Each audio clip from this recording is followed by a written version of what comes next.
Remember when eggs cost less than a gallon of gas? In 2023, America saw egg prices skyrocket, fueled by inflation, supply chain issues, and a major outbreak of avian flu. The humble egg suddenly became a luxury item, sparking headlines, Rising egg prices have Americans scrambling, memes, and even egg thefts. 100,000 eggs were stolen. But believe it or not, this wasn't the first time America went wild over eggs. California to be exact. Back in the 1850s, in the shadow of the California gold rush, San Francisco faced its own egg crisis, one that led to desperate entrepreneurs to one of the most dangerous places on the Pacific coast, the Farallon Islands. You've heard of the California gold rush, but what about the egg rush? That's right, while fortune seekers were flooding into San Francisco in the 1850s in search of gold, another lesser known rush was happening off the coast of the city, on the treacherous Farallon Islands. Much like a Coen Brothers movie, this story is a dark comedy with danger, greed, and violence. In fact, I'm kind of hoping that they somehow come across it and come up with a screenplay.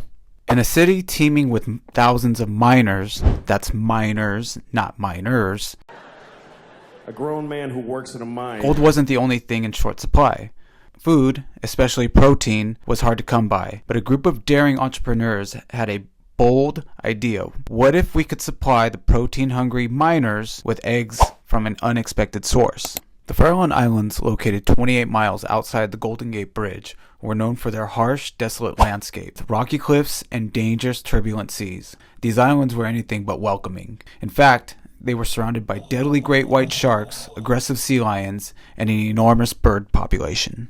One of the most forbidding places within the San Francisco city limits, the Farallon Islands would garner nicknames like the Devil's Teeth from previous mariners and the Island of the Dead by the local Miwok tribe. There are barely any safe places to land a boat, and the seas are notoriously dangerous. But these islands had one thing that caught the attention of food suppliers. They were the home of the largest seabird rookery in the contiguous United States, meaning they were brimming with eggs. In the year of our Lord, 1848, San Francisco's population estimated to be about 1,000. Between 1849 and 1854, thousands of miners flooded into San Francisco, exploding the population to around 36,000, and continued to grow from then on.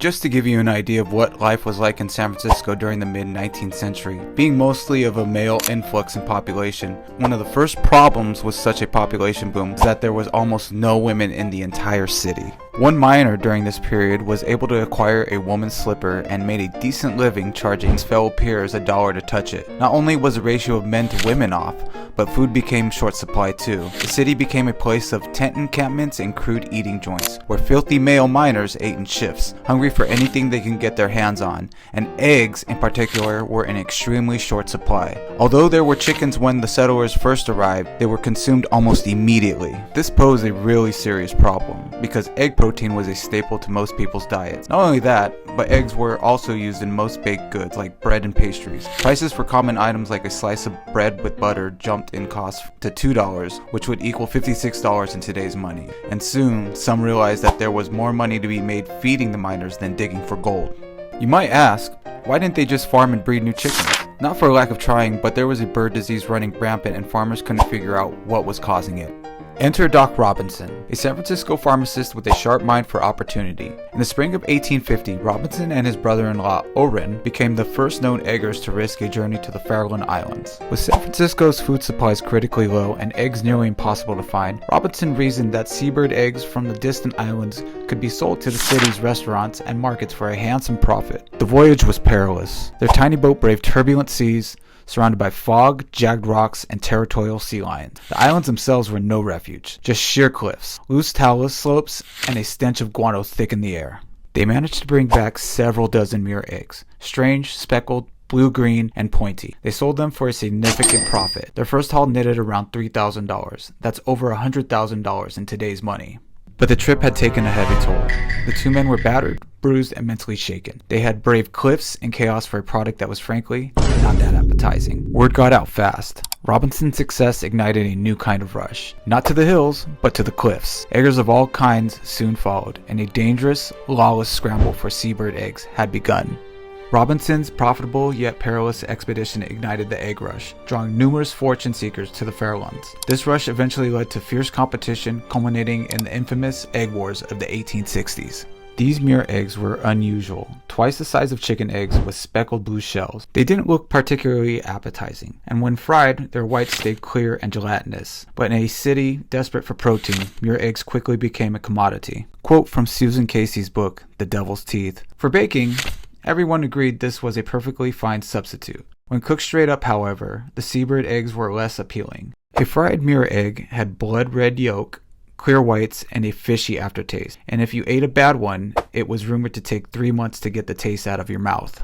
So with that, at the beginning of every 8-week egging season, starting in May and ending in July, egg poachers, pun intended, or eggers, would go and destroy every egg, ensuring any egg produced after would be fresh. You might ask yourself, did this negatively impact the murre population? Yes. Yes, it did. As the egg rush grew, so did the competition. In 1851, 6 men sailed to the Farallones and declared themselves owners by right of possession, and the Pacific Egg Company was formed, claiming exclusive rights to the islands.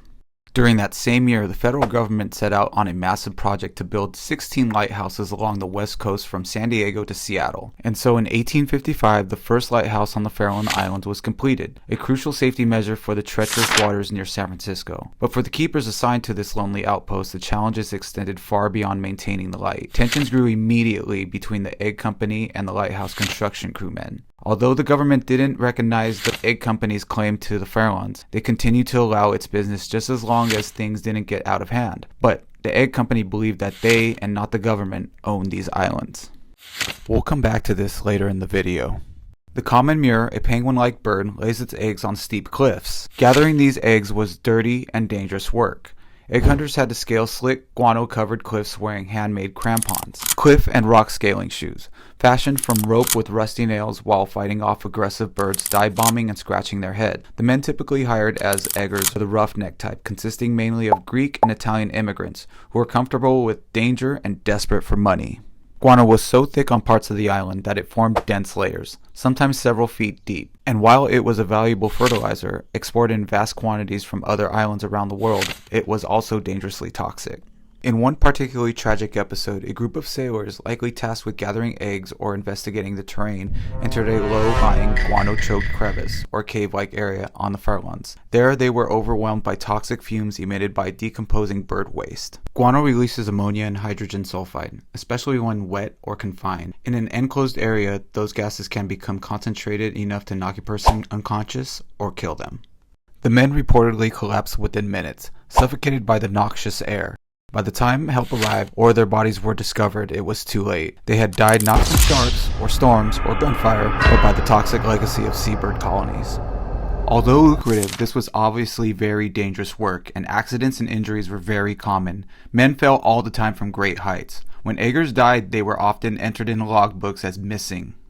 In 1858, the Daily Alta California reported that an egger missed his hold while robbing a gull's nest over the edge of a precipice and falling was dashed to pieces on the rocks below.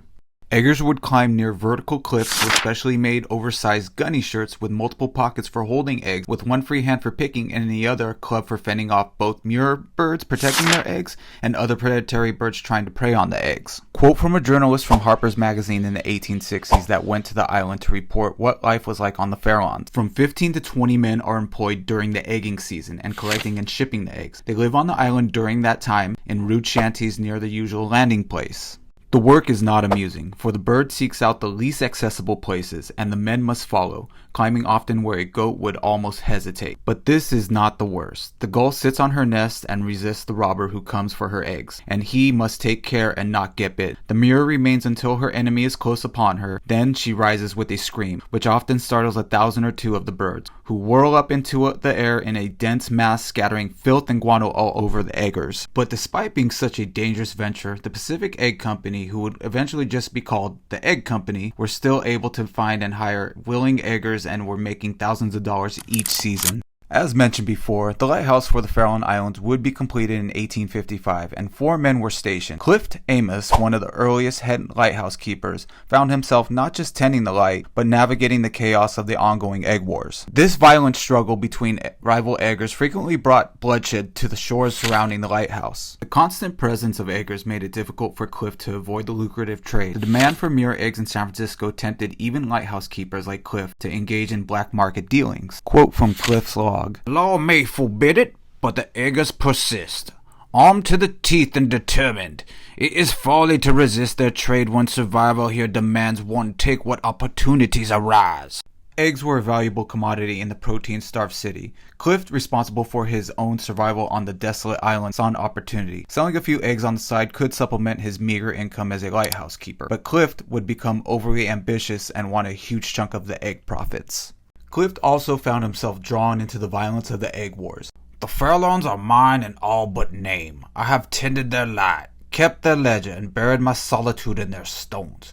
These cliffs answer to no one but God and the Keeper. Eggers fought for control of the islands, and their battles sometimes spilled over to the lighthouse ground. In one letter, Clift described a harrowing night when armed men threatened the peace. The sound of gunfire echoed through the rocks last night. A man from the egg company came to warn us, saying, "Stay in your tower if you value your life. This lawless trade makes the islands a perilous place, and I fear it may soon claim more lives." By the early 1860s, the Farallon Islands had become a battleground, not just for seabirds and eggers, but for the total control over one of the most bizarre and brutal micro-industries in California's gold rush economy. At the center of this conflict was a man named David Batchelder.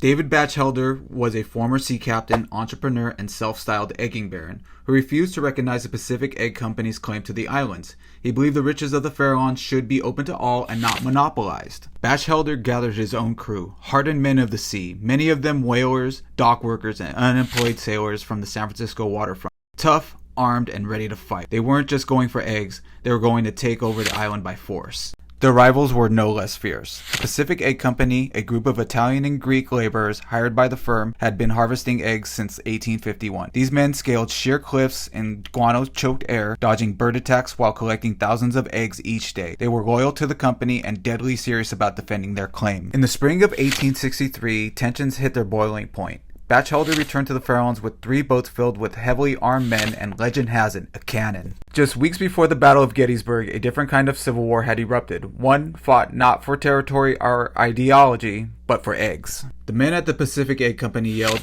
"Land at your own peril!" But Batchelder shouted back, "I'll land! I'll go through hell!" And then they started drinking. Fueled by alcohol and ego, Batchelder's group was primed for violence. The next morning, shots rang out. What followed was a deadly confrontation on the cliffs of the Farallons. Edwin Perkins, an employee of the Pacific Egg Company, was shot in the gut and later died. Several of Batchelder's men were wounded before they retreated back to their boats. Their mission failed and their claim denied. This would mark the beginning of the end for commercial egging on the island. Constant plundering of murre eggs devastated the bird population, dropping from nearly 400,000 birds to just 6,000. By the mid-1860s, the federal government stepped in, banning all commercial eggers from the island. The only people left to gather eggs were the lighthouse keepers, who did so and sold them on the black market. But the introduction of chickens to nearby Petaluma ended the need for wild eggs, and by the early 1900s, the murre egg industry was a distant memory. Today, the Farallon Islands are a sanctuary for birds and marine life. Scientists monitor the recovery of species that were once nearly wiped out by the egg rush. The murre population has bounced back, but nowhere near the number it was before commercial egging, and the islands remain a critical habitat for wildlife. Today, the Farallon Islands are no longer a battleground, nor a wild frontier for egg pirates. Instead, they're one of the most protected and scientifically monitored wildlife sanctuaries in the United States. Access to the islands is strictly limited. Only scientists, wildlife officials, and approved maintenance crews are permitted to land. The public is not allowed to set foot on the island, and for good reason. They're home to the largest seabird rookery in the lower 48, thriving seal colonies, and some of the most spectacular marine biodiversity on the west coast. But you can still get close, especially during shark season. And before we wrap up, yes, this is my real voice. If you've watched my recent videos, you might have noticed I've been using AI narration to keep up with production. But starting with this video, I'm stepping in front of the mic. This project felt personal. The story, the history, and being out there near the Farallons, it deserved a more direct voice. So from here on out, I'll be narrating these myself. I had the amazing opportunity to join Incredible Adventures on one of their shark diving charters to the Farallons. and it was one of the most unforgettable experiences of my life. If you're interested in seeing these majestic animals up close, or just want to witness the raw beauty of the Farallon Islands from the water, you can book a trip at incredible-adventures.com. Their team is experienced, professional, and deeply respectful of the fragile ecosystem out there.